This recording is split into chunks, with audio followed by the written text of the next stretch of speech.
Second.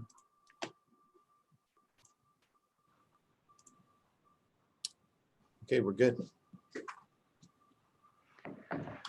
Okay, I'm going to call to order today's meeting of the Finance Committee. It's Monday, June 22nd, 2020. The time is 9:02 a.m. I'm Laura McNally. I am the 5th Ward City Council person and the chairperson for today's committee. I'm going to run down our roll call for us here. We've got Rick Deek, Jimmy Hughes, Kyle Mizak, Jeff Limbian, Anita Davis, Basha Adamczak, Demaine Kitchen, Julius Oliver, Tito Brown, Nikki Posterly, Samantha Turner, Valencia Morrow. Okay. I am going to move on to item number 2 under new business. It's going to be our 2020 year-to-date budget overview with Kyle Mizak, our finance director. And then from there, we'll do our 2020 gross income tax collections with Kyle as well. Kyle, this is the first time some of our new council people have been through this type of meeting. So I was thinking maybe you could just give a little bit of, set the stage a little bit for them and, you know, what these documents mean and why we do this. Thank you. Council members, the documents that Valencia Morrow forwarded to you is kind of like a snapshot of where we were at the end of this particular packet at the end of April. So this is going to be 1/3 of the calendar year that we are evaluating how we are doing with regards to our revenues, how we are doing with regards to expenditures, and typically we also discuss how we are as a cash basis, where we are fund-wise at the end of each of these periods. So I take a snapshot, put it together, present it to you, and then also try to give you perspective by doing a comparison to year-to-date and also where we were year-to-date a year ago, so that it gives you the ability to kind of gauge how are we tracking? Are we spending more? Are we generating more revenue? Are we mirroring this, similarities the last year? Just to help you get a better grasp of how we operate, because it is seasonal. Some of these funds do not see 1/12 of the expenditures expended or revenues generated in a given month. Certain funds operate where they're heavy over the summer. One of those being the park department, another being typically all of our projects on our street through $5 auto license. So I tried to generate this report so that you get a perspective and have an understanding how the city operates over a calendar year. And by using this document, it usually lays out for you a better appreciation so that you get perspective. And that's what I've tried to do. And this is probably the 3rd year. This is the 2.5 year, because the 2 years ago, we started this process. Last year, we met almost quarterly. And this year going forward, we're probably going to have to meet more often than quarterly, just because when we get to the last document that we're going to discuss, I think it's going to be important that we stay more up to speed versus the expenditures, but on the income tax collection. So it's going to be, we're going to be hopefully planning to do this monthly for the next 3 to 4 months, because I think it's critical that we all are understand how we are tracking against our income tax target. Do you have any questions with regards to the reports other than the last page? Because that's going to be the first time that we're going to talk about income tax, but with regards to expenditures, revenues, and our cash position at the end of April. Okay, given that. Samantha, oh, sorry, Kyle, I think, no, you're good, Samantha? Okay. So let's move on to the reports. The first report that we should be looking at should be April year-to-date major fund spending level. That is the document we're going to start with. Does everybody have a copy of that one? Major funds. I've got it. Everybody else? Good? Okay. Raise your hand if you're not, real quick. Okay. So what the top page columns show you is what is our amended budget. Amended meaning it was the budget passed by you as council back in March, and then any ordinances that you have that we've asked you to pass on our behalf. So that would increase our expenditure or appropriation. So that's why it's called amended 2020 budget. So what it shows you in the second column is what we have expended year to date against those appropriations. And it shows you a percentage of against the original budget, how much we've actually exhausted so far after the first 4 months of the year.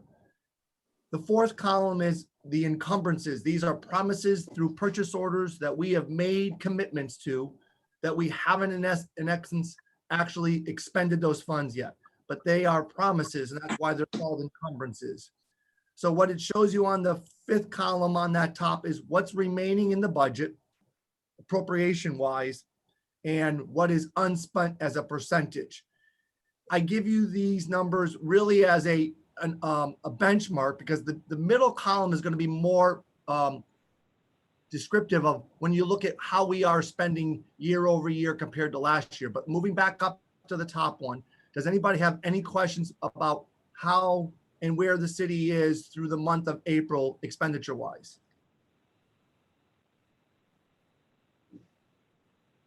All right, given that there's no questions. Oh, sorry. I was waiting for everybody else, but I don't see any hands. Kyle, I know we made some changes in the 911 department. Are those working out in our favor? Or are we still struggling there? Well, I think a best way to answer that is if you look down below at the bottom of the first page, 911 is showing overtime. And that's where we were trying to make it, an impact by hiring those additional employees. So year to date, we are down $15,000, which is almost roughly 35% of where we were last April. So yes, the budget is larger as a result of those full-time and part-time employees being hired, but it is spreading the workload across more employees, which is then reducing overtime. So yes, to answer your question. Okay, we can move on. Okay, I think the most important part that we're going to talk about now on this first page is the next packet, the center. This is going to show you where we are versus our operation wise versus last April compared to this April. So if you go to the middle and you look at the fourth and fifth column, you're going to look at the the expenditure levels of year over year of April year to date. And as you can see on the far column, every department is spending less on a month to month through 4 months of the operating year than they did last year. So this was a request by the mayor that we look at curtailing some of our expenditures in a way of hopefully helping us to bridge the gap that's going to exist as a result of the lower income taxes. Now, it's important before your questions that some of these departments are seasonal. So you're not going to see the full impact until we get to the certain windows of when those departments start to increase their expenditures start to increase at a rapid pace. So keep that in mind with some of your questions. Kyle, are these supposed to be 2019 and then 2020? Yes, they're identified as amended. Okay. 2019. I think mine have typos. So the first column is amended 2019, second is amended 2020, because mine both say 2020. Oh, I'm And sorry. then moving down, it would be amend April 2020, 2019 year to date would be the fourth column, and then April 2020 would be the fifth column. Yes, I might have inadvertently sent you the document before I saw that I had made that mistake. I apologize. So yes, if on your documents, if you would change that first column to 2019 in the middle column, and then the fourth column, make it 2019 year to date. Mm-hmm. Okay. Okay, sorry about that. Valencia caught one of my errors, but that one I didn't pick up on, that I didn't send it to you when I had made that mistake of changing the header. Yep, that's okay. Are you saying, excuse me. Go ahead, Samantha. Kyle, you say under major fund cash position? Stop it. Are you saying under major? No, you should be on major fund spending comparison. That's my second page. Okay. 20, middle of this page. Okay. Yeah, it should say amended 2019 budget, amended 2020, and then move over April 2019 year to date, April 2020 year to date. Gotcha. Okay. Yep. So as you can see from all of those comparisons outside of $5 auto license, we are moving at a pace slower than we did last year, at least with our expenditure year-to-date totals. And you can recall, if you look back up above, the $5 auto license budget is larger this year because last year there were projects that got postponed. And so they were started earlier in the calendar year, because they rolled over into the new year. That's why that budget is larger. When you look at the 2019 amended budget at 3.4 million for auto license in the middle, now it's at 5.7. That was because projects that Chuck had scheduled got pushed into the new calendar year instead of them starting in 2019. So that's why the spending levels are higher year to date. So Kyle, are we slower in spending this year because of any particular reason that you're attributing this to, or have we cut back work? Have we cut back? Well, you have to remember that all of the departments had a 1.5 wage increase across all of them. So what you normally would have seen if we hadn't slowed down our spending, you would have seen the natural increase of year over year just because of the wage increases. So remember, when wages go up, it affects pension and it affects our Medicare component. So the fact that we are spending less means even though those wage increases have been built into the budget, per the mayor's instructions to all department heads, we are trying to curtail how fast we are spending in the budget so that we can better measure how we're going to do when we start looking at the fund balances when we get past the mid-year and what we are going to have to do to bring this budget deficit that we're going to have into a better alignment with the budget. So right now, us cutting expenditures or us slowing down is helping us to measure what our gap is going to be when we start looking at what we've got to close over the last few months of the calendar year. Once we have a better grasp of what we think our income tax is going to be short on a year-over-year basis. So how are we slowing down? Are we not purchasing certain things? Are we not, doing certain activities? Are we, are the voluntary layoffs factored into these numbers yet? Is that part of the slowdown? Like, what physically are we slowing down on spending? You're going to have a number of items. One, when we get to the bottom, you're going to see that the overtime has slowed down, meaning all departments are trying to curtail how much overtime is being generated. Part of that was driven by COVID-19 and the fact that some of our operations were suspended or were being done in a smaller scale just because of distancing proximity with workers.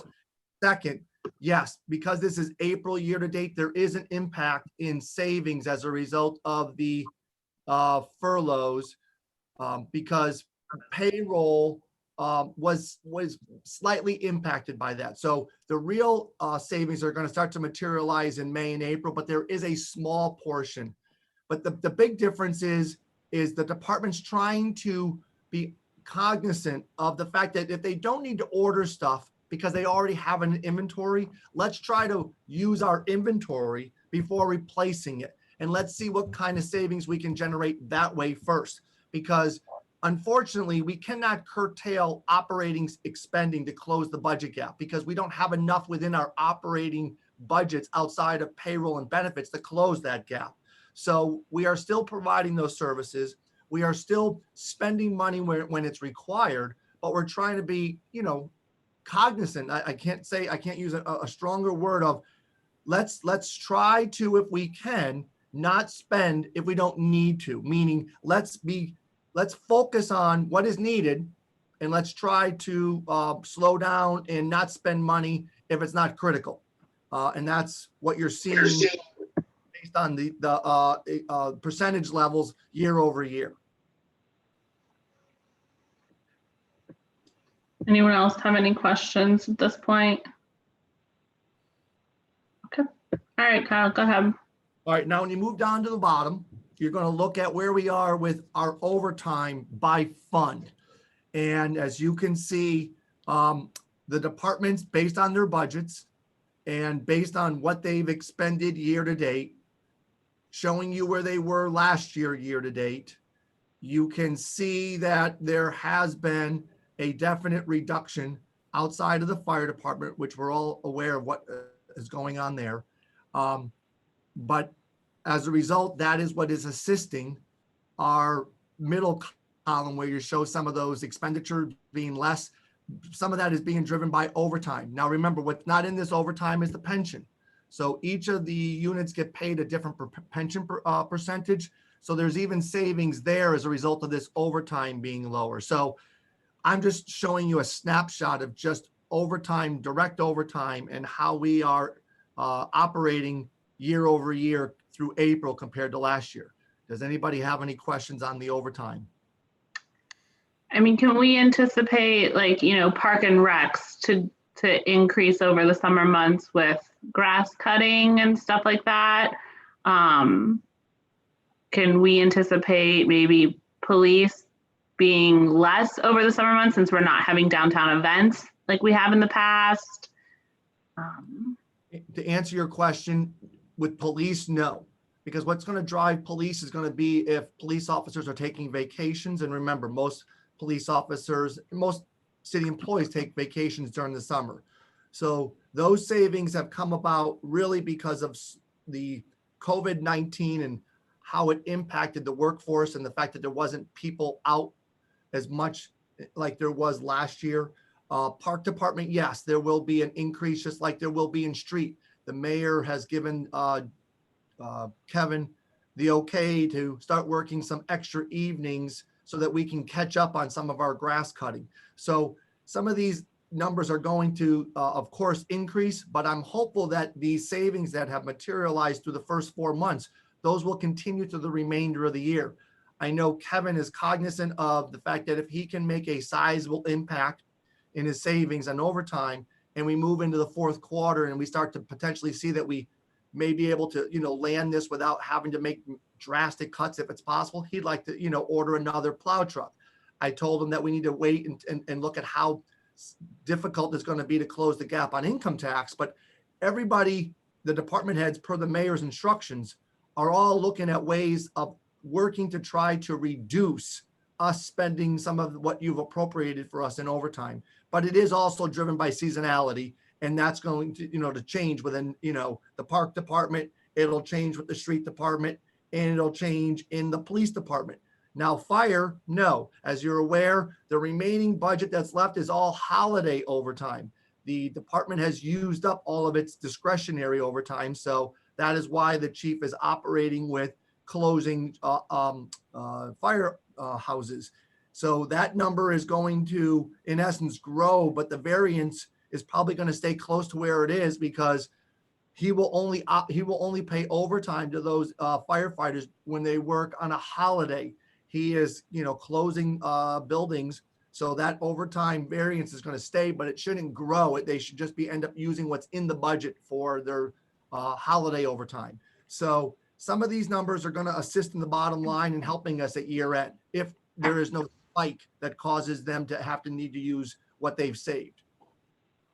And what about water department? I know we had received a notification of some suspended services in that department a couple months ago. Will we be seeing a change in that? Are we bringing those services back online? Right now, I'm aware that the mayor and the chief of staff, Nikki Posterly, have signed off on some changes that Harry has requested with regards to operations. I don't think I should address that to the group. I think those questions should come from Nikki and from Harry because they understand how they're going to slowly open up the water department. And I don't want to get out ahead of that. I think also Health Commissioner Aaron Bishop is part of that discussion. So given that they are on the call, Nikki and the mayor, I'll make sure that I pass along so that that message can be conveyed to you, probably through maybe a phone call with Harry and Nikki, or setting up another meeting so that they can explain to you how they plan to reopen the water department and how they're going to do that. And are you part of the conversation so you know how it affects the budget? Yes, I am part of the conversation with regards to being copied on who is going to be coming back and the impact it'll have on payroll and benefits. But I don't know enough to educate you on how they're going to actually operate from City Hall. Are they going to open it up to the public? Are they going to come up with other mechanisms? That I've been not in the loop on those conversations. Okay, Samantha. Okay, Laura, you asked about park and water, and fire. Okay. I wanted to ask the mayor if you could explain to us what was the directive that you gave to your department heads about the overtime, and how is it been received? We could see numbers wise how it's been received, and how long do you think that directive will stay in effect? Mayor. Through the chair. What I instructed the department heads when we started COVID-19 or the COVID team, I explained to them, we got to have things that we need, not what we want.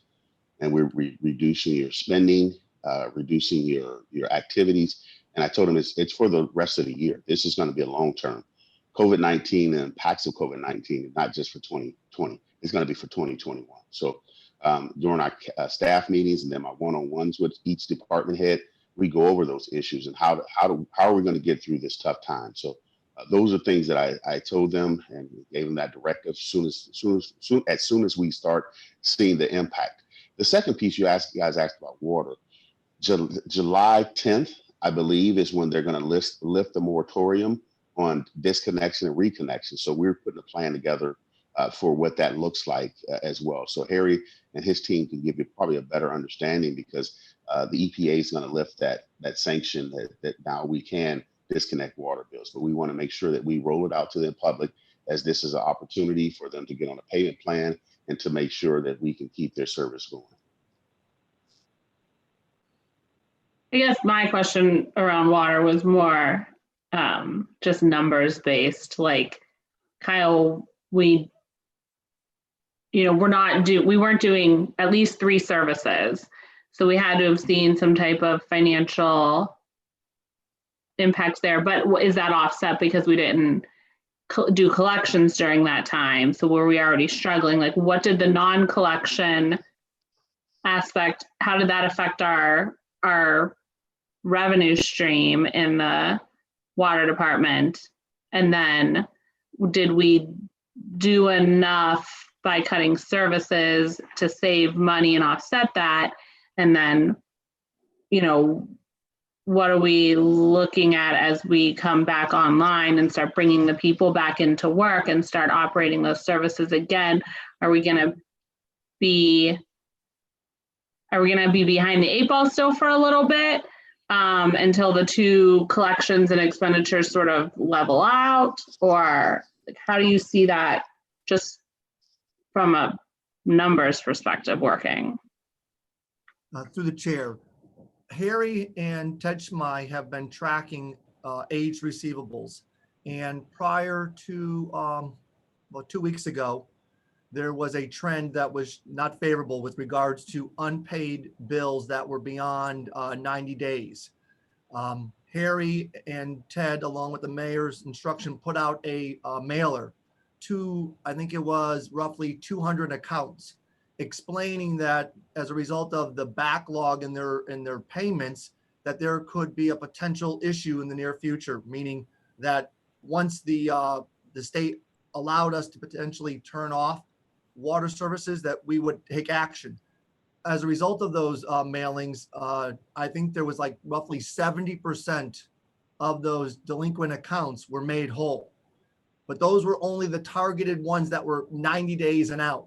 There are a much larger receivable outstanding for 30 to 60 that we are concerned about, because these are not just water revenues, they're water, wastewater, and environmental sanitation. So when we're tracking those bills, it's the combination of all three of those services that are on that one bill. So we were optimistic when people acted based on those postcards notifying them that, you know, they were being, in essence, flagged for non-payment.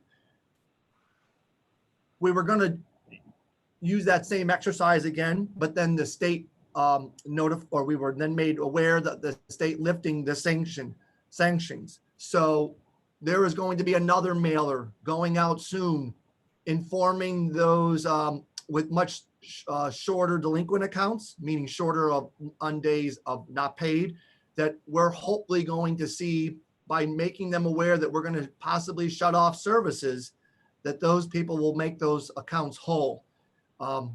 We are definitely going to see an impact at year end where some of these accounts, people asking to go on payment plans. So those monies will be collected. It's just that those monies may not be collected in this calendar year, which could have an impact on our year ending cash balance. So we are monitoring that. And we're also going to, like I said, track how well this next mailing of notifying the public and how successful we are in collections to then be able to give you an update. But we were optimistic that we will see the similar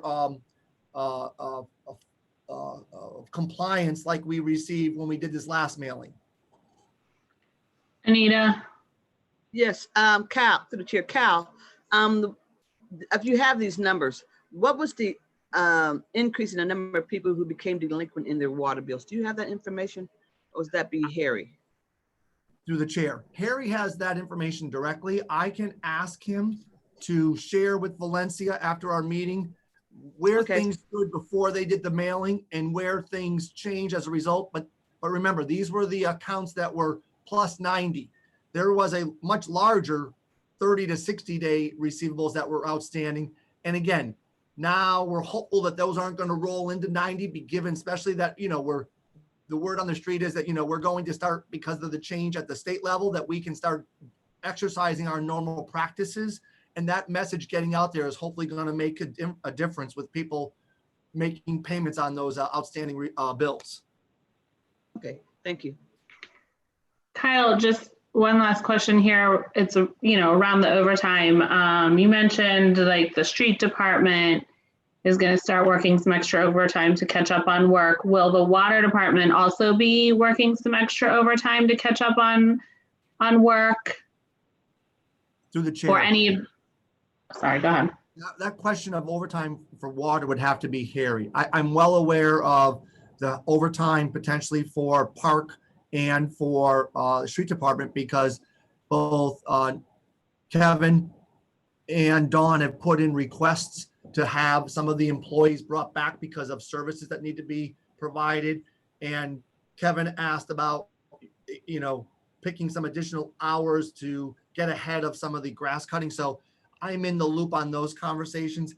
I don't know what's going to be happening down at water or environmental sanitation. I believe environmental sanitation, part of that reason that overtime is doing better is we're not having to deliver the garbage trucks are not having to carry as much bulk material out to the dump on a daily basis, because now we have a different service through Bob Burke where the mattresses are getting picked up and then transported to the street department to be put in dumpsters. So as a result of us exercising better bulk pickup with the environmental sanitation, and also with Bob Burke in his unit picking up mattresses, I think we're getting better productivity out of what's happening down at the sanitation services. So that's why I believe some of that overtime, because those services have not changed. We've been actively picking up garbage as we normally have versus last year. Even though COVID-19 occurred, the garbage service pickup hasn't changed, other than how we're operating now with regards to bulk and how we're operating with regards to mattress removals. Samantha? Thank you, Cal. That actually kind of segues into the question to go back to the mayor. You said something that was kind of sticking with me a little bit, that you let them know that we have to operate off what we need and not what we want. When you were evaluating what how we needed to cut to streamline this budget. Did you notice any efficiencies in people kind of functioning on what they wanted instead of what we needed?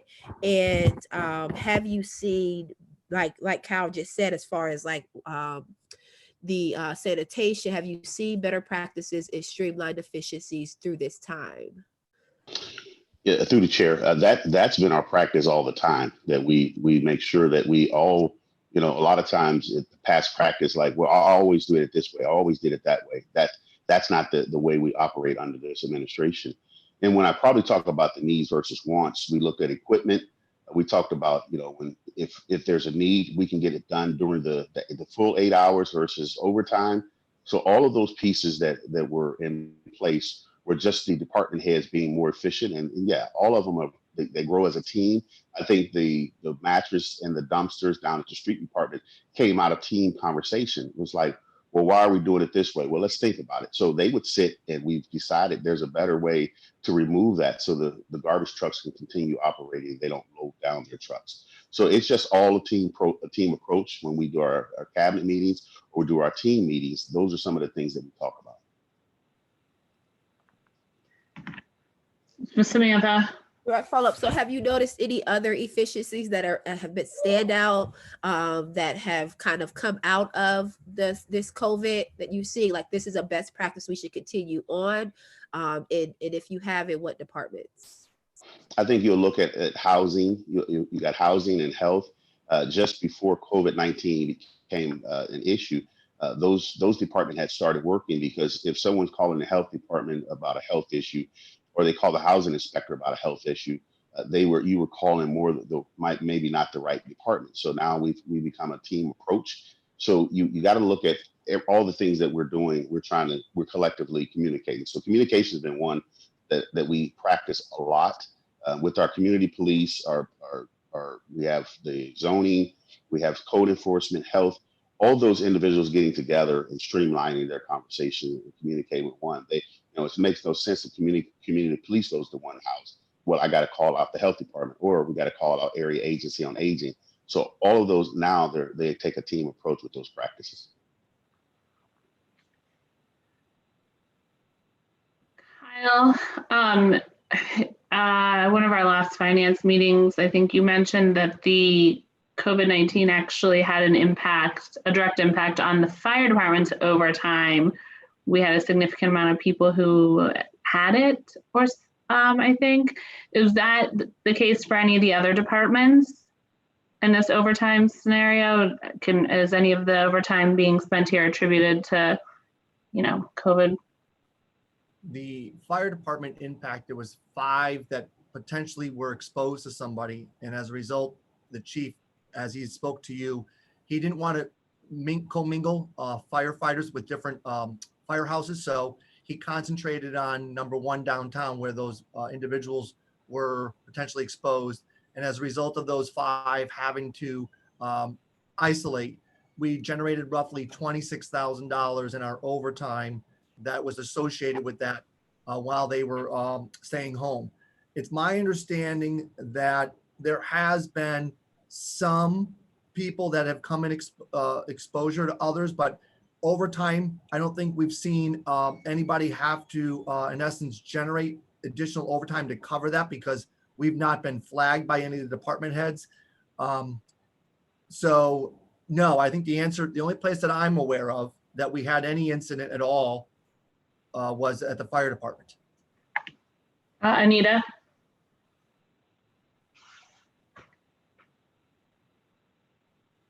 Oops, you're on mute, Anita. I'm sorry. Yeah. So Kyle or Nikki, that overtime from the fire department that was because they tested positive for COVID. Will we be able to recover those funds from it? Kyle, you're shaking your head no already. Okay, never mind. Thank you. Okay. Anything else on overtime, Samantha? Just one question, and I see the chief's not on here, so this might be a question for him. The overtime, I understand the overtime was high, and in response to that, in order to keep it down and to curb it, the chief is now browning out fire stations. In addition to that, I don't know if I'm just seeing the media wrong, but in addition to that, fire stations are being closed due to low staffing levels as well. Does that have anything to do with COVID, or is this? I'm just kind of confused on what is happening on top of that. I'll try to address that for you. The chief is having to close stations, not because of COVID. He is closing stations when, if you have a station that has 3 firefighters that have to be on a truck for that truck to be operational, if say somebody from that actual unit calls off, what he's doing is he's then transferring those bodies down to the station at number 1 so that the other firefighters are working, but he is in essence handcuffed because with that one person calling off, that truck cannot be operational. And as a result of that truck being called off, that station gets closed for that given day. The next day, if that person who was, because remember, every day, 3 firefighters are scheduled, then they're off for 2 in a row. So the next day, that station can reopen because now 3 new individuals will be coming to work on that particular station, because remember, they work 24, then they're off for 48. So it all depends on each day over the course of his cycle, how many of those firefighters call off in a given window, and then where are they working on that given day when they call off? Because there are certain stations that you have 2 trucks.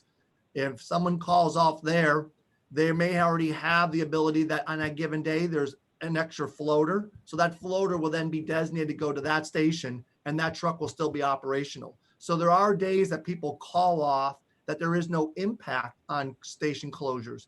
However, then there are days when you may have a multiple number of call-offs and they may be affecting stations that have just 1 truck. And as a result of there not being enough firefighters at that station, he has to then close it because that truck cannot be used. And then those firefighters get transferred to another station so that they're still working their shifts. Samantha, do you have a direct follow-up? Yeah, so he's no longer doing the practice of not commingling them from station to station. Now we're commingling them. If they call off, he has to transfer him. He's just transferred to another station. Through the chair. Yes. I mean, when they call off, those 2 firefighters, if it's a station with just 3, they're not going to stay at that station because they can't operate the apparatus. So what happens is they then get transferred to whatever station the chief deems I think they're required, because there could be call-offs at others. And so they would fill those gaps that occurred. So yes, answering your question, I do believe now he is commingling and mixing between fire station houses as a result of nobody right now being identified to either have COVID or having to isolate as a result. I have a question. Basha? Thank Basha has had her hand up for a while. Thank you, through the chair. I just kind of wanted to, as a follow-up to what Councilwoman Turner was asking, I spoke with Chief over the weekend and last weekend. Part of the issue is it's not only just the call-offs, because what happens is then some of, I believe, like the lieutenants move up to battalion chief, things like that, but there's too many of our ranking, I guess, excuse me, firefighters, officers that are on vacation at the same time. So that's kind of, so for example, there's a station closed yesterday, I believe. Yesterday, stations were closed, not due to call-offs, but because too many of the higher ups took vacation at the same time. And there was no one to be able to fill in. So it's a combination of call-offs and people taking vacation at the same time. Doesn't he have to approve? I don't want to get off track, but doesn't he have to approve vacation? And he could. I'm not sure how that works with the union. I'm not sure. Through the chair, you have to remember the large workings like police and fire, their vacations are all determined by seniority. So they pick at the beginning of the year their whole schedule and then they lay it out. So what happens is it's pretty much in place when people are going to take their vacations, and he can try his best to stagger them. But again, it comes back to seniority. He has the ability sometimes to say no when they're scheduling because he needs to be able to operate his force. But if there is a given day where he doesn't have enough lieutenants, because remember, lieutenants are designated to drive the trucks. If someone's out sick and then there's a few on vacation, that could cause a truck to come off the line because there aren't available enough drivers to actually operate the vehicles. So it does happen on occasion. Julius. Thank you, through the chair. So just to try to understand, because I feel like this whole thing is kind of contributing to pushing the overtime up at the fire department. Kyle, when the firefighters call off, and it seems like it's happening on a daily basis, and an engine or a station is being closed, do they understand when they're calling off that a fire station is going to be closed because of the call off, or is it just like random stuff, or is there anything the chief or the mayor can do to prevent that? Because I feel like ultimately it's not only driving up overtime, but it's counterproductive to what we're trying to do in the first place, basically, is what I'm trying to say.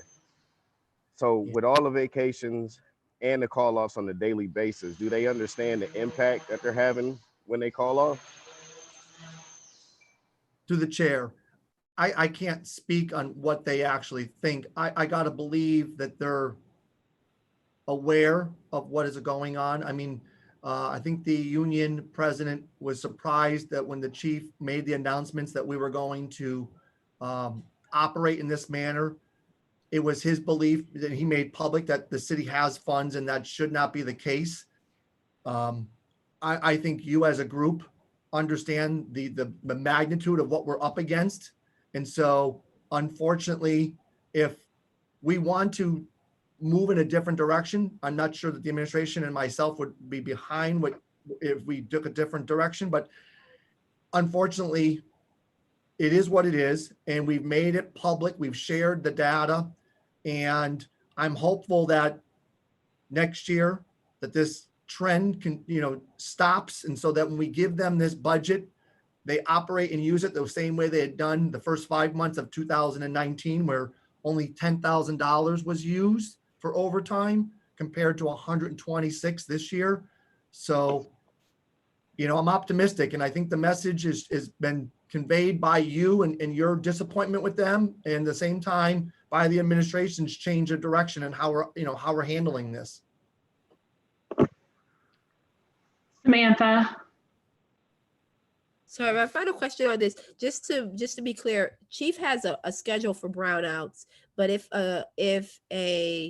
correct, he has a schedule for the browning out of stations. Yes.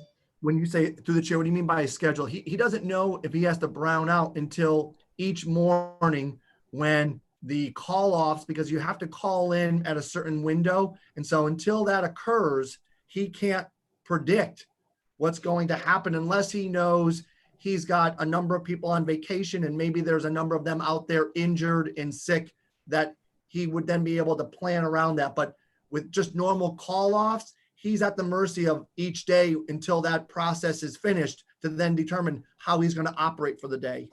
Okay, so that's where my confusion is, because when we first had the conversation, he said he would need to start browning out stations and in order for us to not, for us to not expend this budget. And I was under the impression that there would be kind of scheduled closings for that. But now with these call-offs, I'm thinking that instead of having to do that, he is closing them based off of the call-offs on a daily basis. So there is no schedule for brownouts there. That's one and the same is what you're saying. Through the chair, Mayor. I think it's unfair if we continue to consider the chief not on this call. I believe he does have a schedule. I think he has it in kind of organizational system of how this happens. For me to try to explain it to you would be unfair. I think for Kyle and I to try to give it to you, I think that's a conversation if we wanted to put it on our agenda for another meeting to really have the chief dig into, when someone calls off, what that looks like for the sake of to get real clarity, so we don't put misinformation out. Anita.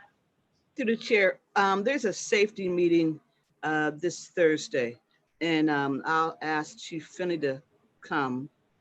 he can explain the rotation, because it's a rotation of the brownouts. It's, you know, it's rotating so that not the same fire station is not being browned out. It's on a rotation basis. But I'll allow for like 10 minutes, and because it's a full agenda that we have for Thursday already, but I can allow for 10 minutes for the chief to explain the rotation. Basha? Thank you through the chair. I was going to mention what Anita said, that maybe we could go over in safety, but just as a quick point, for they're on 2-week rotations. So for example, my station 9 was closed for 2 weeks, not every day, but if it needed to close in those 2 weeks, I had 2 weeks, and now it moves on to another station for 2 weeks. But yeah, but I think we need to kind of stay on topic of looking at the, you know, the budget overview, and so that way we could also talk about the income tax. Julius? I was just going to ask Anita, would it be appropriate to bring on one of the firefighters to try to explain from their angle? I don't know if that's appropriate or not. I'm just asking a question. I through the chair. Anita? Yes, I already have a pretty complete full agenda.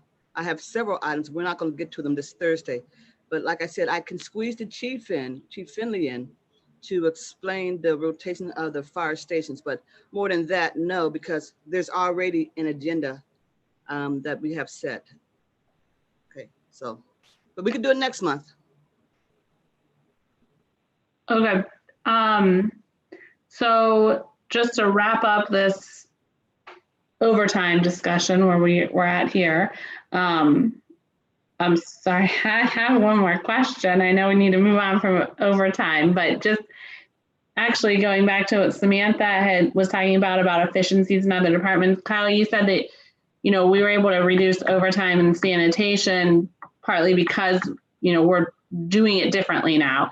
So I anticipate that's going to continue forward for the remainder of time.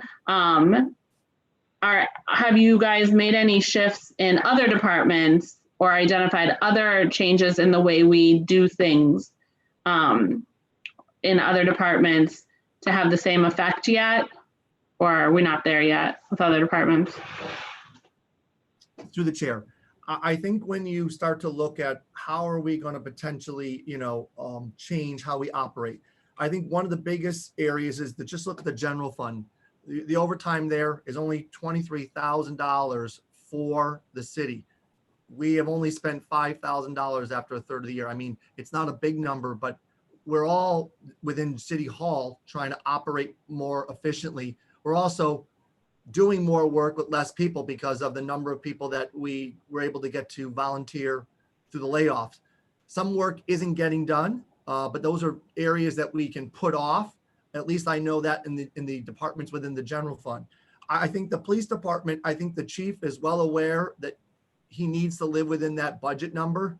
There was a small spike in June as a result of the few days of walks that occurred here with regards to people getting out and voicing their pleasure. So there was going to be a pickup there.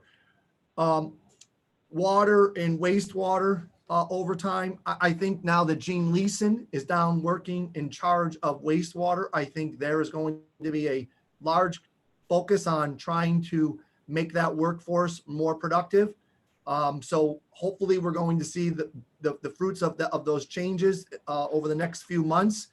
But as the mayor said earlier, we talk about this every staff meeting about how we need to work to reduce this overtime, because we're going to be faced with some larger obstacles. And if we're not tackling some of the easier lines, how are we going to deal with it when it gets more difficult down the road, where we're going to have to look at areas that are not as easy to, you know, address? Because remember, our budget is made up of nearly 70 to 75% of wages and benefits.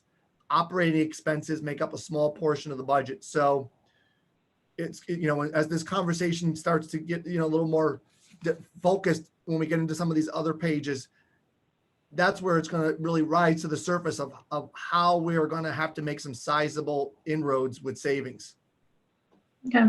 Yeah, I mean, I'd like to keep tabs on, I guess, the wastewater one, because we did make changes to the employees, the structure of that department, adding Jean, and so forth. So making sure that that's proving to be the right direction. And then I guess if you break down the general fund a little bit further, I know we're making changes in some other departments. And so I'd like to make sure that those are the right changes, and that we're, seeing benefits here because of them. So we're not there yet to see those numbers. I understand that, but just keep in mind. Okay. Kyle, where do you want to go next? I want to go to page 2, where it talks about major fund revenue levels. So the top of that should say amended 2020 budget, and it should say April 2020 year-to-date revenues. So this is what we have collected through the month of April. And I think what's most important is when you look at where the fourth column on the top should say 2019 year-to-date April revenues. So when you, So everyone, let me just make sure everyone's there real quick. Raise your hand if you're not on the right page or not sure. Okay, we're good. Go ahead. okay. So when you look at that and you come across where you're going to see the impact, where we are showing being in the red, is going to be in the general fund, in the water fund, and in the wastewater fund. The reason that the wastewater fund is showing a decline is because we have not received our reimbursement yet from OWDA.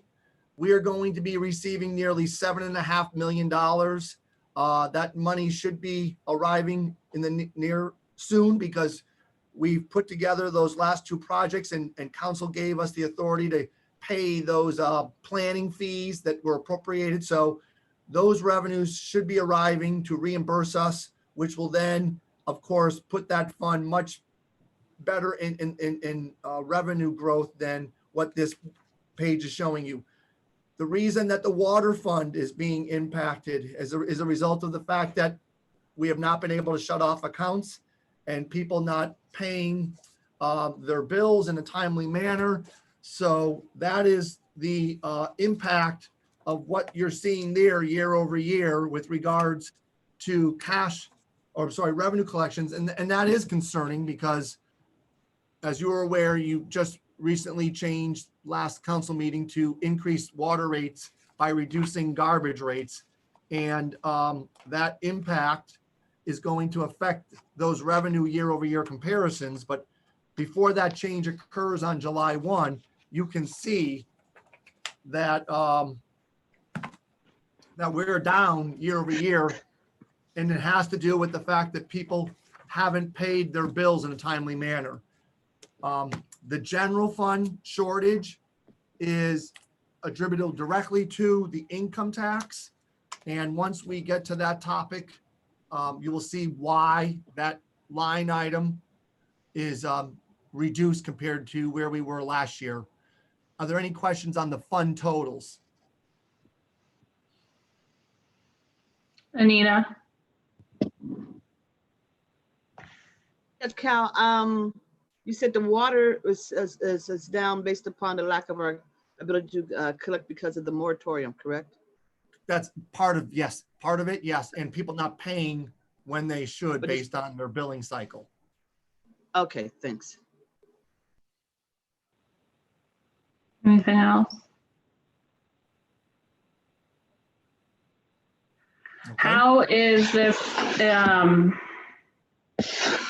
there anything we need to know about how the revenue levels may be affecting our wastewater fund in terms of the long-term control plan and all the work that we're having to do there?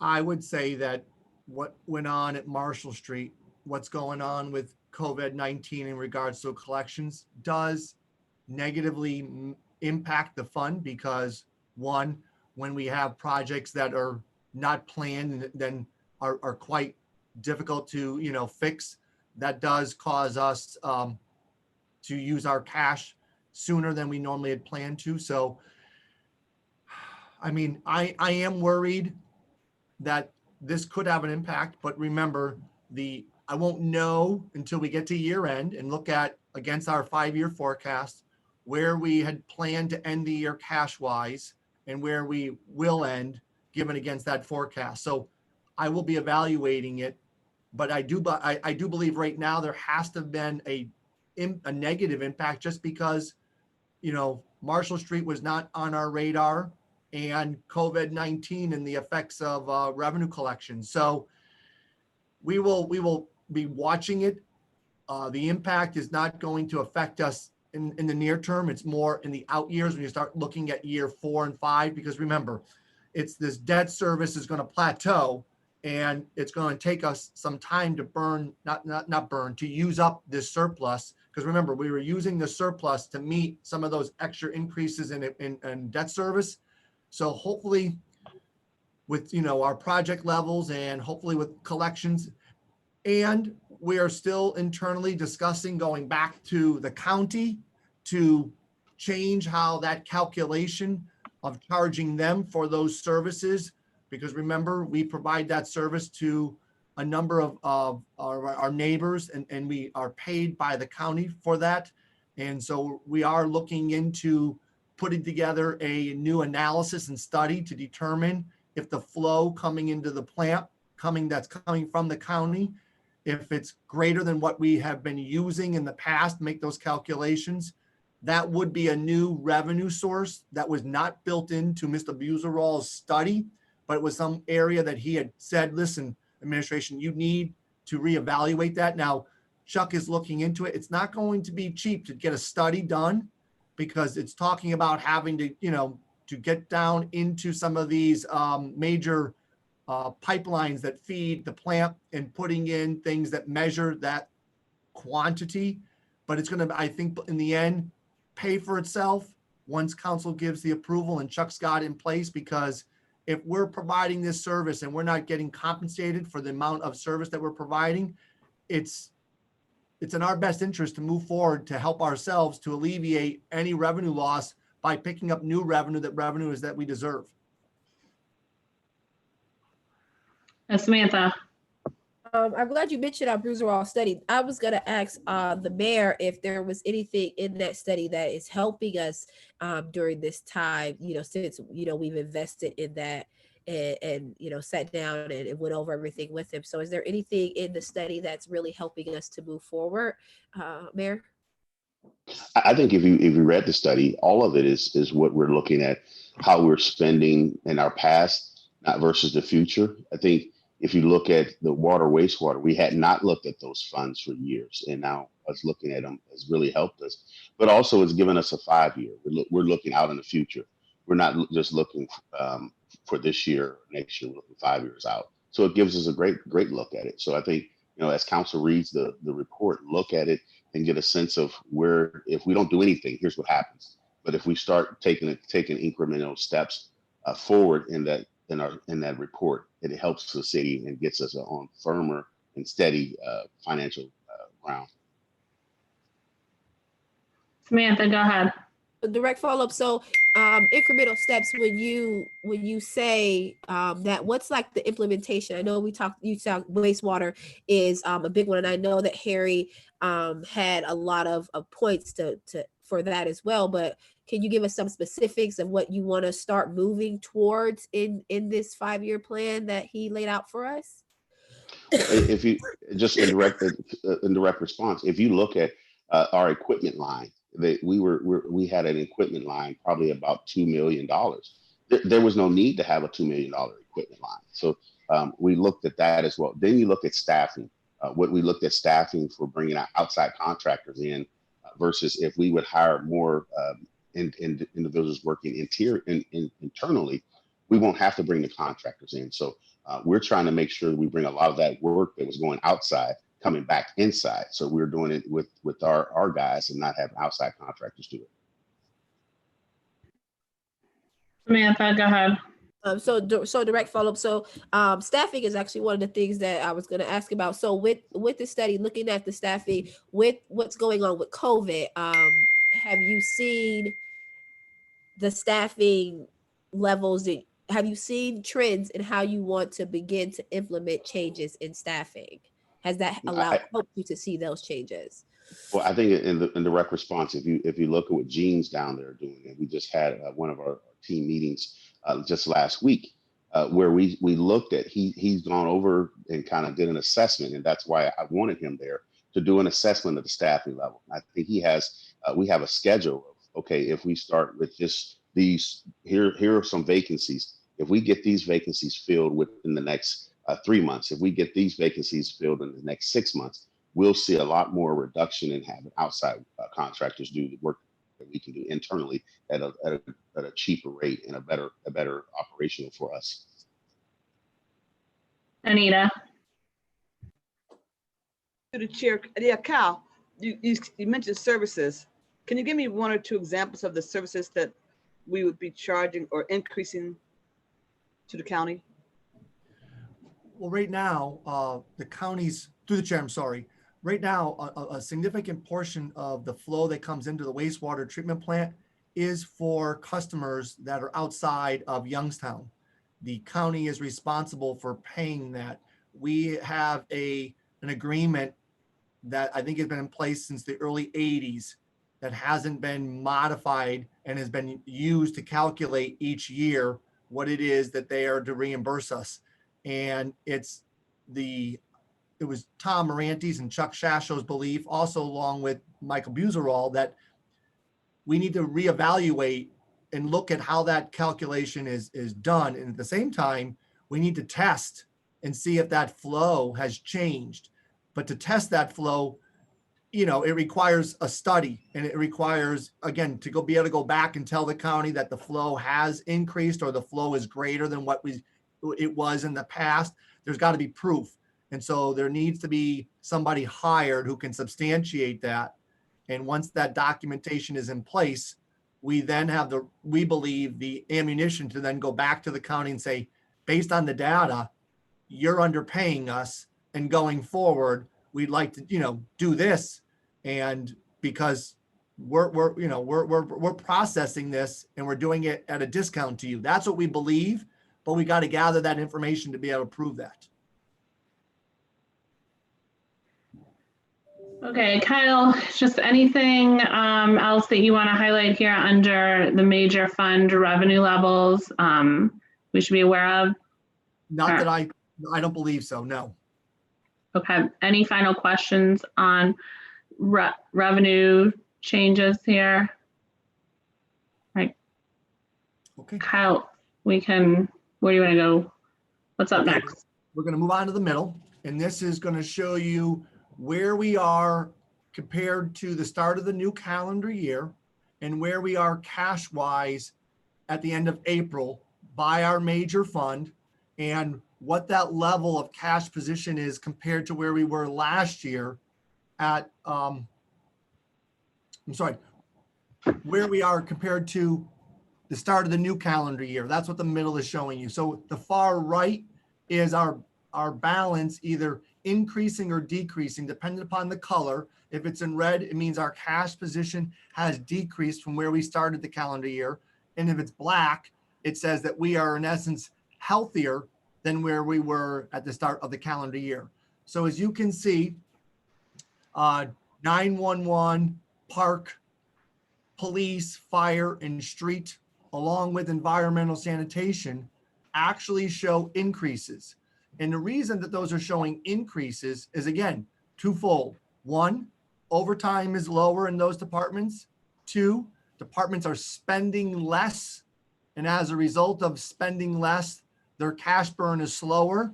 And so they are showing, versus last year, that they are much healthier where they were at the end of this April compared to where we started the calendar year. It's a good message, but I don't want you to get caught up in that message, because I think the more important message is going to be at the bottom where we were last year at this time, because the middle column is showing what's occurred since the start of the new year. So when you look at that, it's me trying to show you that cash has slowed and how much is going out the door since the start of the new year because of the requests of the administration for the department heads to be monitoring how they're spending to slow down if they can. So I think it's important to at least look at the middle, but I think the real important message is going to be in the bottom when you look at where we are compared to last year. Are there any questions about where we are compared to year to date, the starting of the calendar year?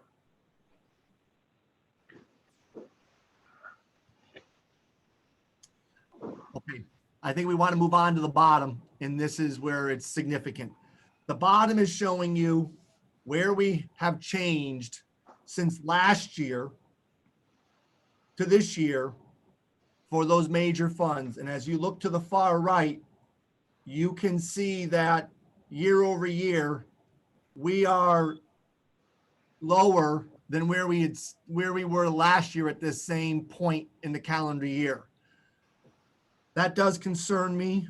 And part of what's driving that is some of it being seasonality. One, the $5 auto license, because of the project speed and when those projects started, we have used those funds sooner than we did last year. And that's why $5 auto license is showing in the red.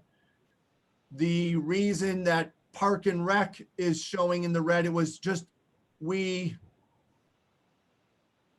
had more of a larger starting balance at the end of 2019 than we had at the end of 2020. So that is just reflective of where we are as a result of year over year and the fact that it had a lower starting point. The areas of most concern are going to be water and wastewater. Our wastewater balance is down to 5 million. There is going to be an infusion soon of those reimbursements, so that will put it back higher than where we were last year.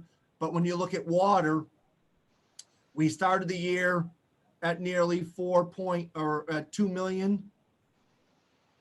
And we have burned a small amount. Our hope is that we start to build now that July 1 with the new rates come back in place, because remember, Harry is trying to postpone some projects, but we will be spending money this summer on some of the projects that he has on the calendar that he has to work on, given that we're getting matching money. And there are debt service payments that are going to be made for water this July that will reduce that balance by $500,000, because we make debt service payments on January and July of each calendar year for projects that we had completed that we're paying OWDA or OPWC back. So there will be a big chunk taken out of that balance at the end of July. So we are definitely on our radar watching water. We're going to watch how much his ability for his department to pick up on aged receivables in regards to collections, how those materialize, how he can postpone some of his projects. Because again, when we get to next calendar year, we're going to have 12 months of that increased change in the water rate coming in. And that will make a big difference in replenishing the fund.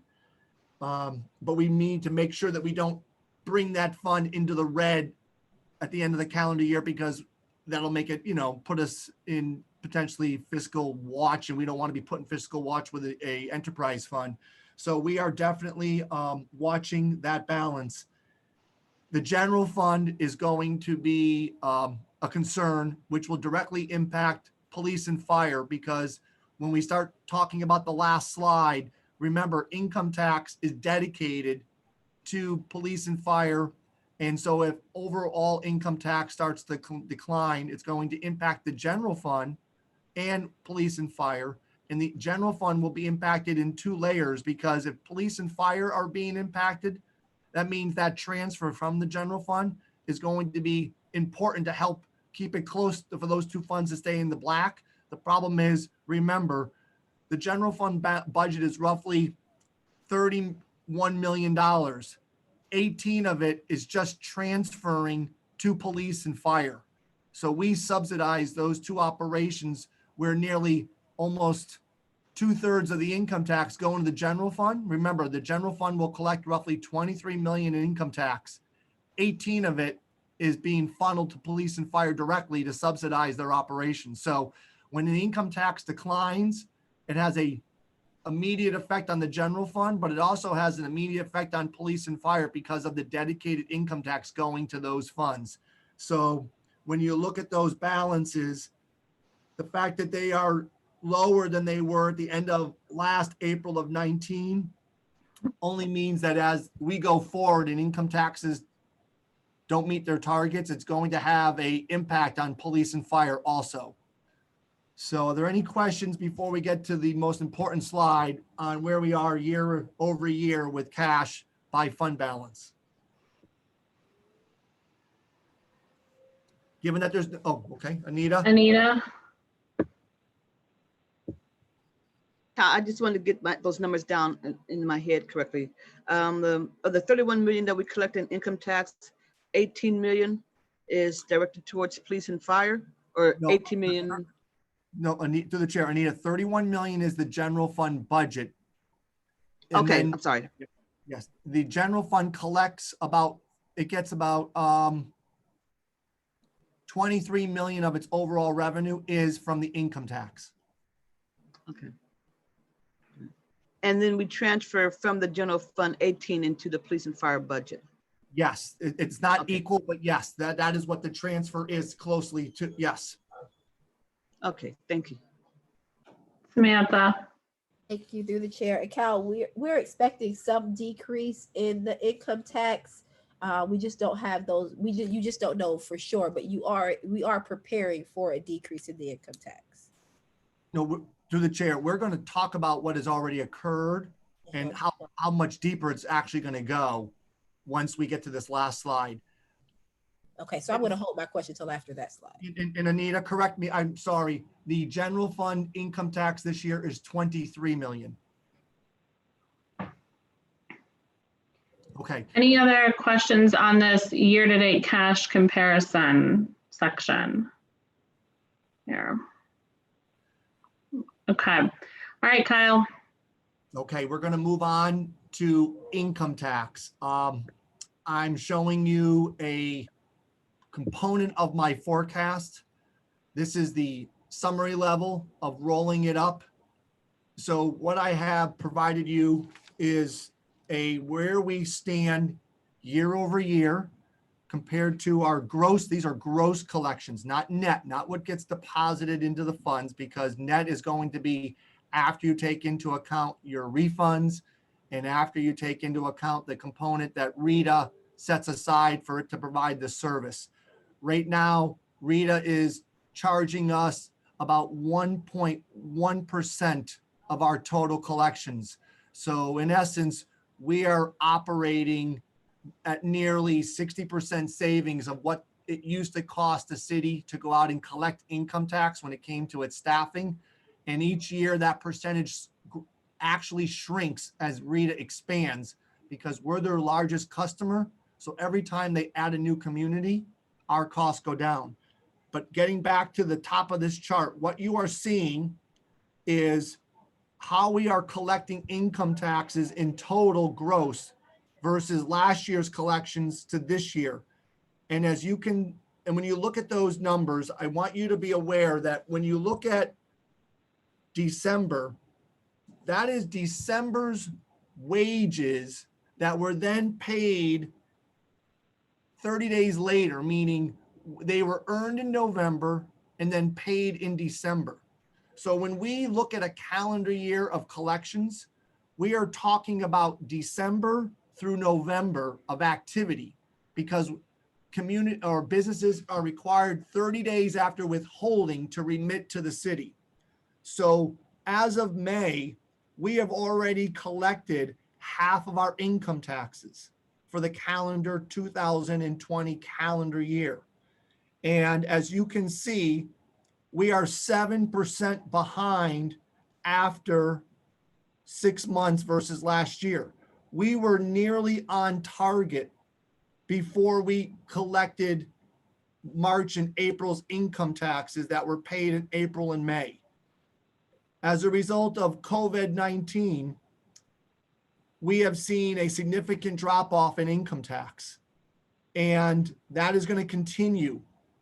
So right now, when you look down at the bottom against my forecast for the current calendar year, income tax is off already $1.6 million. We are year to date off of our budget of 3.5%. Prior to going into April, we were short target like $14,000. We were right on target. We were mirroring how we operated last year. What has got me really concerned is our three largest employers have all been directly impacted by COVID-19. Our largest private employer has not, that is Valorec. They have been impacted by a geopolitical issue, which doesn't look like it's going to be resolved anytime soon with regards to oil and gas.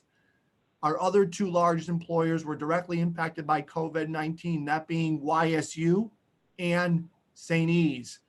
Both of them have been directly affected by, one, doctors not being able to come into the community and actually do elective surgery, and YSU, given the fact that enrollment and cost cutting to try to operate and balance this given year is going to directly impact how much withholding and wages are generated there.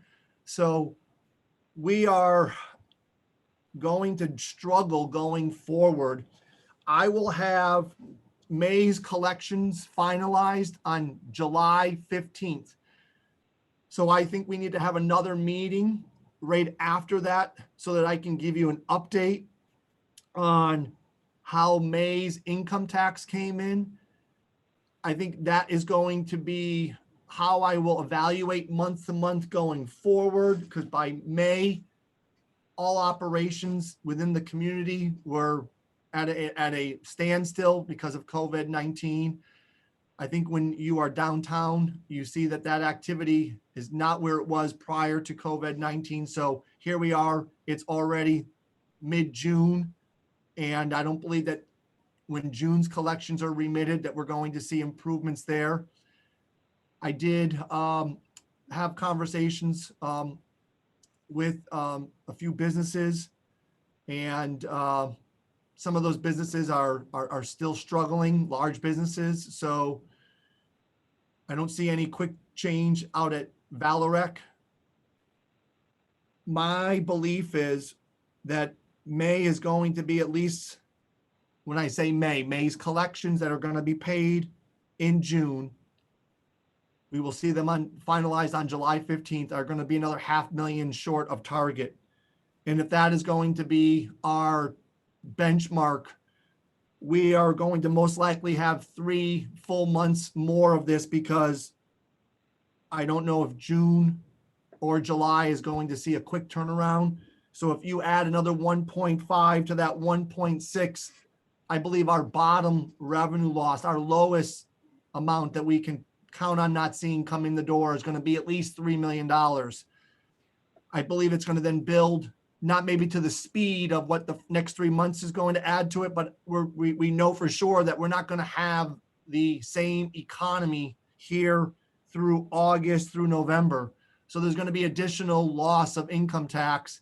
And if we were to reduce that to say 250 to 300,000, by the time the calendar year is up, we could be short a total of $4 million in income tax.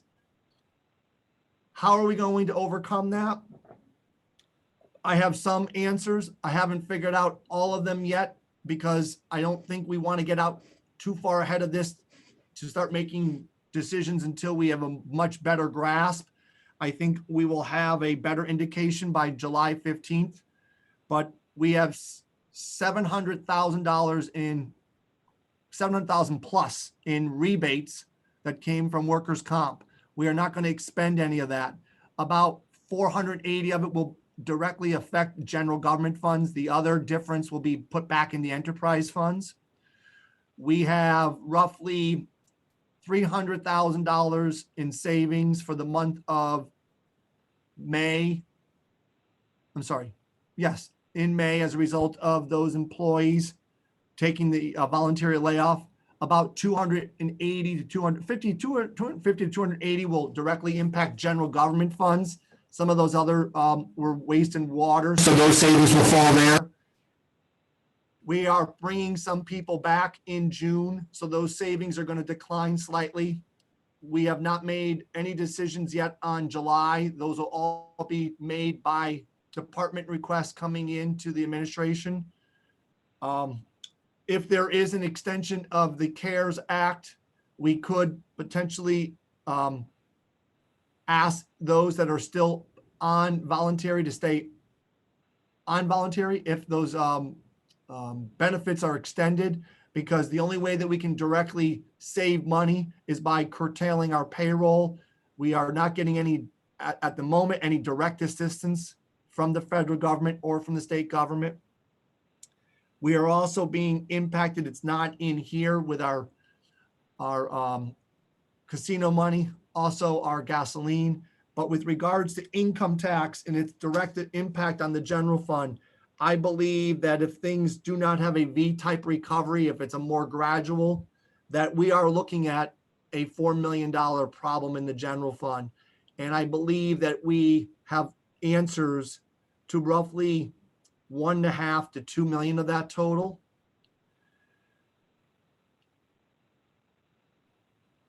It's going to be a large obstacle ahead of us to close that gap.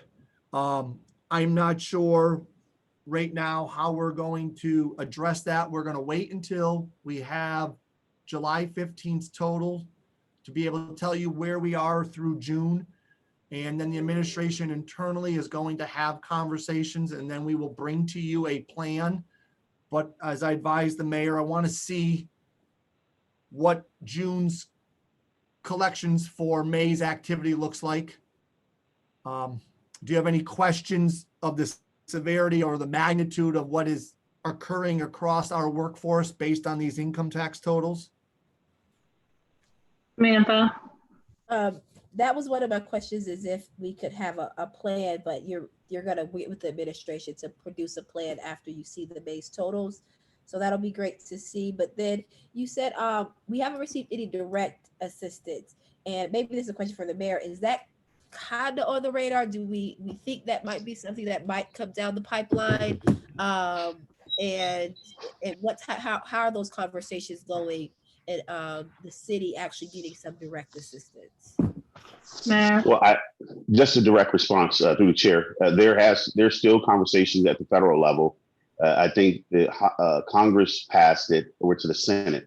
The last I had a conversation with the mayors on our advocate group is that they are considering maybe some federal dollars for local government, and we don't know what that looks like. So I'm very cautiously optimistic about it. I don't want to put it out there as a given, and we don't get it until we get it in hand and know what that number is. I really don't want to, use that as a formula. That's probably going to be, a go-to, but I don't want to use that as a formula of we can put that in our number and our plan. So until we know for sure, I don't want to put it in a plan. What about at the state level? Are you having any conversations with the state?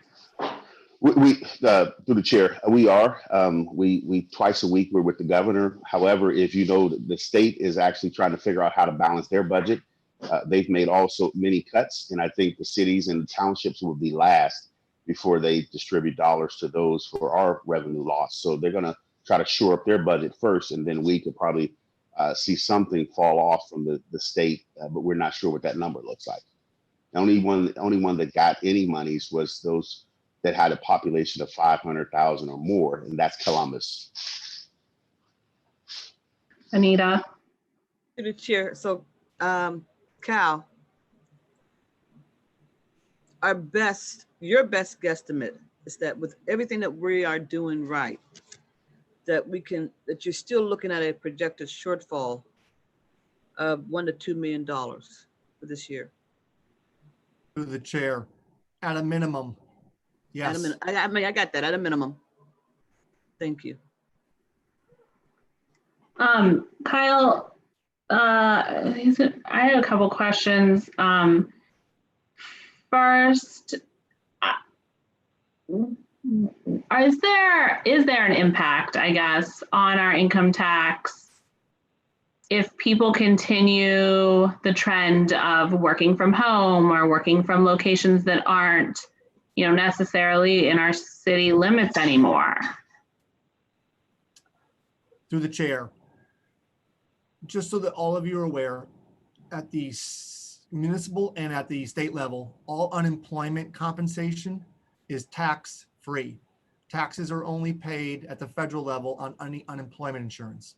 With regards to people working from home, if their employer or their place of business is in the city and they are working from home, they are required to identify if they're working from home and they're doing work that normally would have done in the job site that was in Youngstown. They are required to have those monies withheld at the employer and then transmitted to the city. With regards to doctors, that's a little different. So if doctors aren't coming into St. E's and say because they're doing elective surgeries someplace else, that will be loss of income. What's happened is, and I'm aware of this because I have a friend who's a doctor. He's been doing some surgeries now in Trumbull out at the Warren Hospital, where because of the limited number of operating rooms at St. E's, now that elective surgeries are now occurring, they're having to share those hospitals because we have one less here. And as a result of that, more surgeries are being done out in some of the neighboring hospitals that normally weren't done in those locations. So anytime a lawyer or doctor does not come in and perform work within the city that they normally would have, we are losing income tax there. So the combination of if the CARES gets extended, that will also negatively impact us because if more people stay away from looking for jobs because the federal assistance is providing impetus to help them take care of their family, they're not going to be working. And if they live in the city, we're not going to get any income tax because they're relying on unemployment income. So there are a lot of things that are working against us. And until the businesses start to change how they're able to operate, because again, too, businesses like restaurants, hotels, and any entertainment are having to do or operate with, people at a or attendance being lower as regards of safety. That impacts the number of income that is being earned by these businesses. So that has a detrimental effect also. So we are ultimately, having to wait till our economy returns to normal until we're going to actually see revenues start to come in on a more historical pattern basis. I guess my reason for the question is it might never go back to the original normal, right? That, through the chair, that is possible on some industries. This is really getting into the weeds, Kyle, but I was wondering if you have a breakdown that you can share with us by industry, in the percentage of income revenue we get per industry.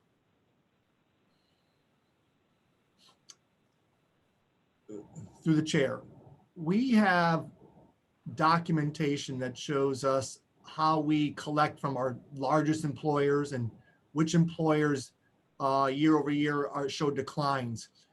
I can share that information with you.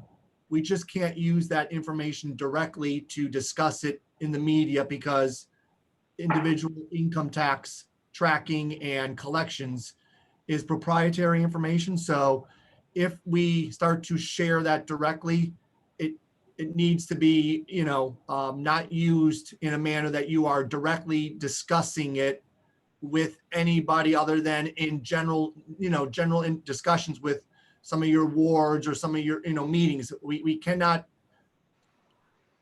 with the media, go out and actually start, pinpointing and discussing how collections are coming in. So I guess I was asking just like entertainment industry, 3%, manufacturing industry, 5%, healthcare, whatever? Do you have just super general? It's just for curiosity purposes, not Through the chair. because I know yes. those industries are going to go back to work differently moving forward. Like Through the chair, you yes. just said.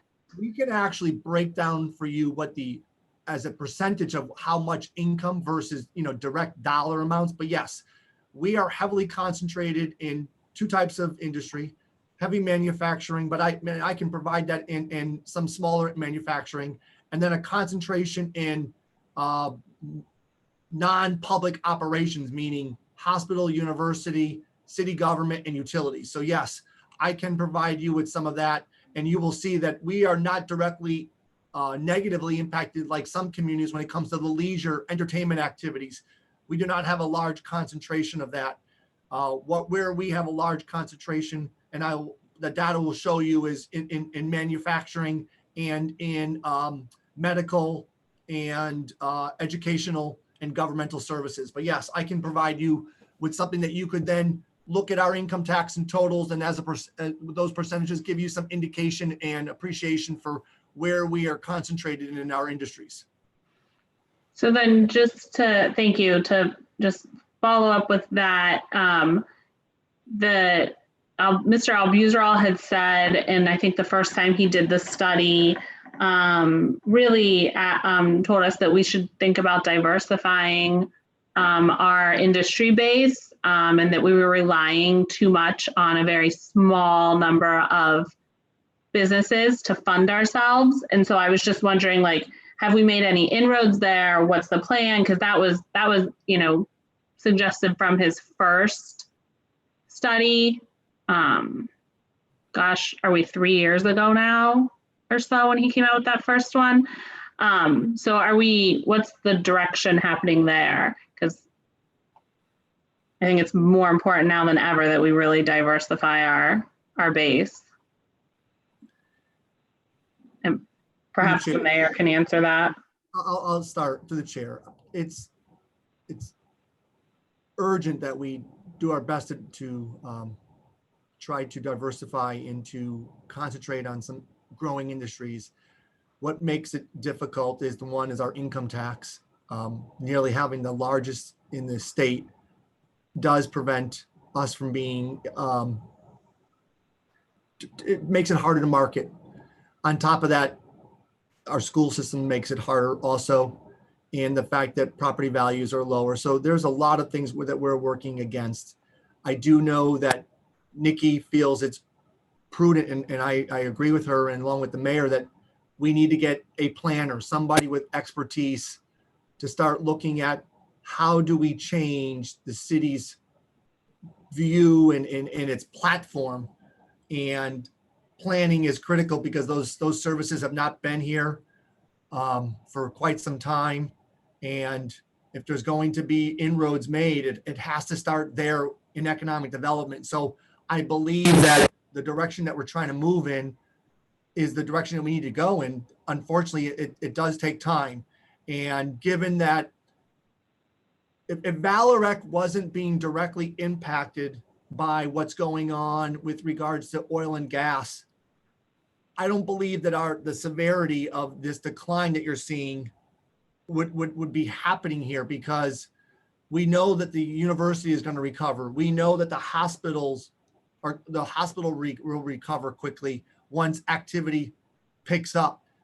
Unfortunately for Valorec, it has nothing to do with what's going on with the virus. It has everything to go what's going on with geopolitical issues with regards to forces that are beyond our control. But unfortunately, our largest employer, who actually last year, their payroll was the largest it's been since it opened, meaning what we shared with Gerard was the biggest amount that we had shared since we started under the JED process. And to see that, we started the new calendar year and things had started to slow down, even though we weren't aware of it, it's disheartening, because they, I believe, are the reason that we saw income tax growth last year that wasn't driven by employment growth, but it was driven by wage growth, because they are the highest earners in the city with regards to a concentrated workforce. So we had some things that were positive that now are working against us. So it is difficult when things occur that aren't always on the radar, and this is one of those. And even if we had diversified, this same problem could happen in another industry if we had, you know, a concentrated in an industry like that. So it is difficult to overcome, and we have to figure out ways around it. But I do want you to be aware that even though we had made those commitments to them, it was paying off. And unfortunately, this type of occurrence is now, you know, in our footprint here, happening directly impacting us. And unfortunately, there's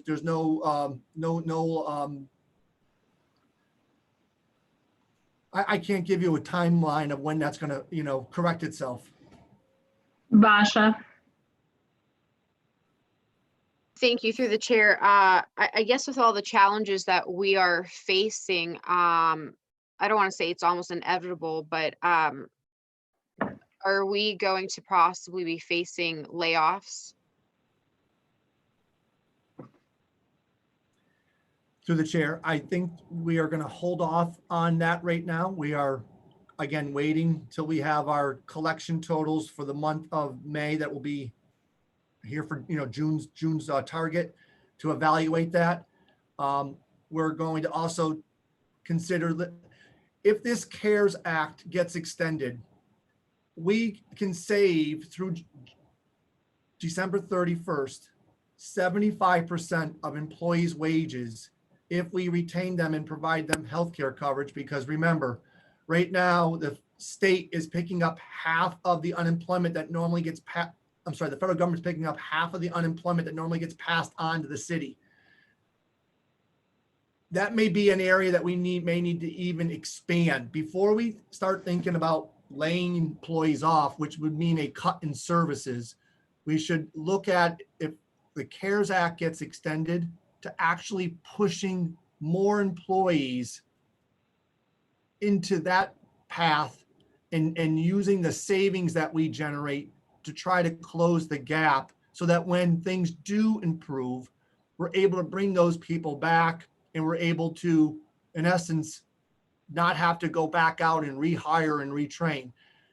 Unfortunately, right now, the deadline is the 31st. A combination of doing that, maybe, and if we have to do some downsizing, if there's not enough savings to be generated. But I think what we've at least educated our workforce is that if these CARE Act dollars do get extended, these people who go out on this unemployment are actually doing better off.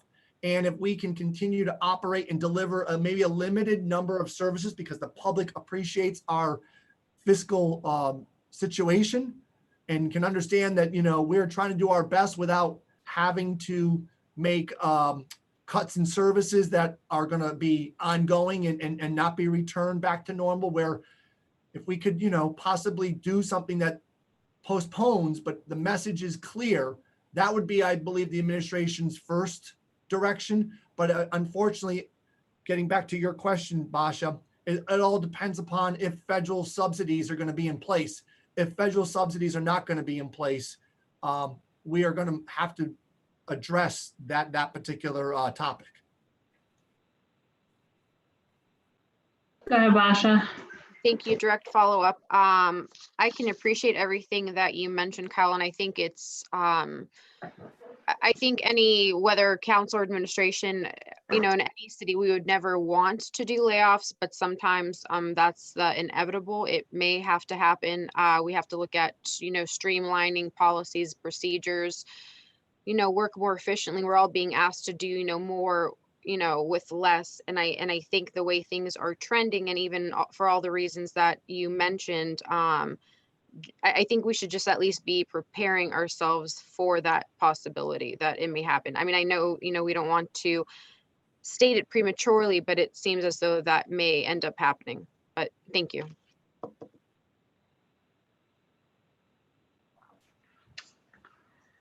Anyone else have questions? Well, you might not have even thought about this or know anything about it, but I'm going to throw it out there. you know, we talked a little bit about people's working, where people are working from looking different in the future. Does that have any impact on, or what could possibly be the impact on, you know, actual buildings that we have? If companies decide, okay, we're not gonna send everybody back to an office, or we're not gonna send anybody back to the office, we're in the future, how is real estate collection gonna impact us at all if you know, the new normal is not in fact what the past normal is? Has that been a conversation you've had with any businesses? Through the chair, remember, property taxes are paid to the county, and then the county uses those resources to operate its services. Certain amounts of those property taxes are transmitted back to the city, which we use in our debt service fund to address the different areas where we have debt issued. Yes, I believe that this whole, what we call the norm is no longer the norm with regards to work from home and work from a direct identified office.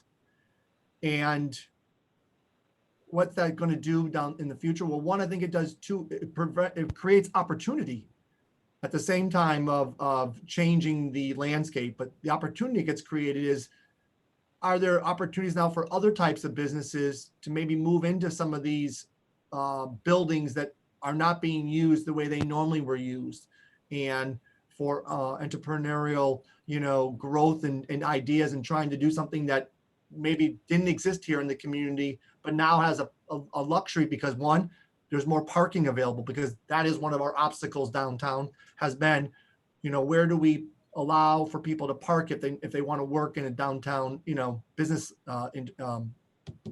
center. So that could, you know, open up opportunities, but we have to entice people to want to come to Youngstown and to start operations. And that's why I think what Nikki is trying to do with the mayor in right sizing and changing CPED to better align ourselves to maybe, you know, to go forward versus how we've been doing things the last few years is why she's pushing for you as a whole to assist with reorganizing her unit. And I think Hunter has expertise that we've not had in the city, in the administration for a number of years. So we've got to look at what's going to change, how this landscape is going to be different. And I think you've seen from the past, I mean, Youngstown finds a way to tread water and keep ourselves afloat. I don't look at this obstacle that we have right in front of us now as being any different than it's been since I arrived here in 2006. We will come up with the answers to do what we need to do to right size the city's operations, its delivery of services. But I believe we've got to concentrate on increasing CPED's ability to bring new businesses. And I think the direction that Nikki is trying to move that department in is beneficial and positive. And I think if we don't take the steps now so that we're prepared, we're going to miss an opportunity, because I think the landscape is changing dramatically around us, and we've got to be prepared to tackle it. Okay. Kyle, anything else that you needed to take us through here? No, through the chair, I just would like to know if we could do this again, probably around the same time in July, so that I can give you an update of where we are with income tax, because I think that's going to be the point. We've got to start making tough decisions, because it will leave us with roughly 4 to 5 months that we can do something within the current calendar year to, you know, close this budget gap. But I think it's critical that we meet so that we can at least notify you of the change in the targets and what the administration is going to do going forward. Okay. So we could look at the week of July 20th to schedule something. Does that work? Through the chair, I think that would be perfect. I'll send an email out after this to get that on the calendar. Anita? Yeah, Cal, this is not about, I just have a question about one of our budgeted items, and that was with the, for the downtown events and the events coordinator. What was that dollar amount? If you have it handy, if you can look it up. Through the chair, just give me a second and I'll look it up right now and tell you what it is.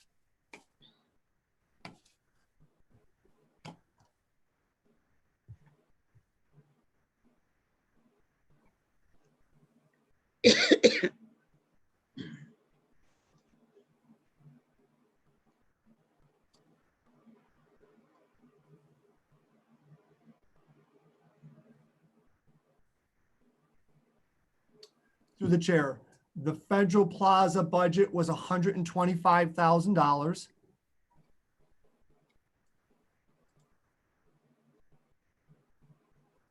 One second while I look up what we had budgeted Okay.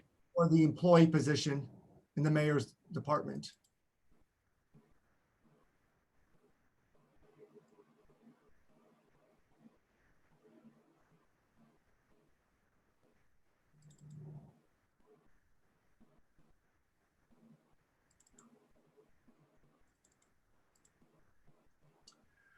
We had a partial budget for the Federal Plaza director for 10 months.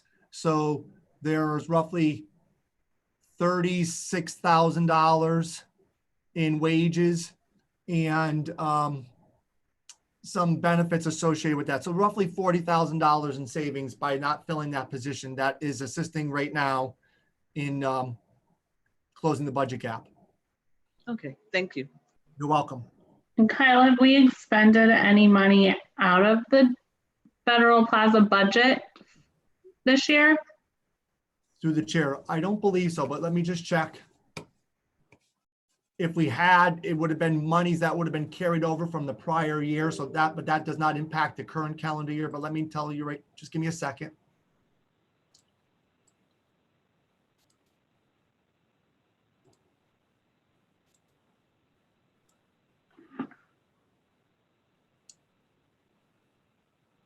Through the chair, no, the entire budget of $125,000 is still in place and has not been used at all.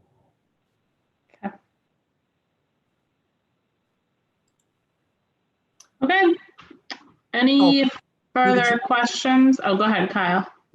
I also, there was also $20,000 that was set aside on top of that 125 for the ad support. Remember how we talked about that? That money is still 100% unused in the budget also within Federal Plaza. It's a separate line item.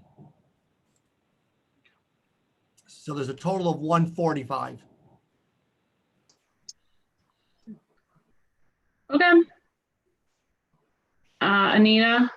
Are we about to jump? Because I just want to make a quick comment to Valencia. Yeah, I think we're done. Go ahead.